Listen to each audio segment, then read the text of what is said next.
Hello, everyone. Well, we're getting some much needed rain in Wisconsin and Minnesota considering the ongoing drought, but it could end up being a little too much in some spots, and flooding is a possibility through Tuesday evening. So let's get you to the latest timing, starting at 7 o'clock this evening. And I do think it's during the evening hours tonight where we have the greatest threat of flooding. Still looks like there are going to be lots of showers and thunderstorms, particularly in western Wisconsin and eastern Minnesota. So really focusing in along the Wisconsin-Minnesota border for the greatest threat for flooding. Do want to point out that there is a chance of rain across all of Wisconsin and Minnesota, but we think the heaviest rain is going to be coming down in the western part of Wisconsin and in eastern Minnesota. So look what happens when we go from 7 o'clock in the evening to 10 o'clock in the evening. Notice how the thunderstorms staying in the same general area. And when this happens, sometimes you get a thunderstorm that may briefly move away, but then a new one moves in, and this is how you can start to get some isolated flooded roads. By the time we get to 1 a.m. or so, notice how the activity is starting to die down a little bit. There are still going to be thunderstorms around, but not as many of them. And I think that downward trend in activity, particularly the thunderstorm activity, is going to continue through the overnight hours.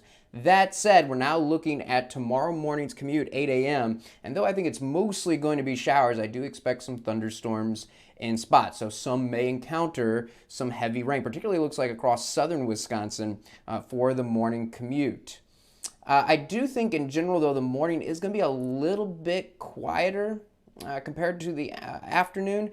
At noon, notice at lunchtime, more as far as the thunderstorm activity goes, very isolated. But I bet we're going to see more thunderstorms that could produce some heavy rain, maybe cause, once again, a few flooded roads in the afternoon as we get a little bit of daytime heating. Not that tomorrow's going to be a warm day, but we tend to get more thunderstorm activity in the afternoon. As long as we have this chance for thunderstorms, especially with the ground getting more and more saturated, got to mention the chance for a little bit of flooding.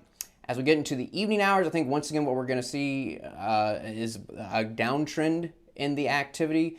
And then it does look like by roughly 1 a.m. tomorrow night, so we get into the overnight hours on Tuesday, notice it's just going to be some isolated showers. So the threat of flooding is going to go away. I do have to mention in Wisconsin that we're probably going to continue to see scattered showers through the day on Wednesday, but probably no more thunderstorms, so no flood threat during the day on Wednesday. That is going to come to an end Tuesday evening. But through Tuesday evening, we're not concerned about damaging wind, hail, tornadoes.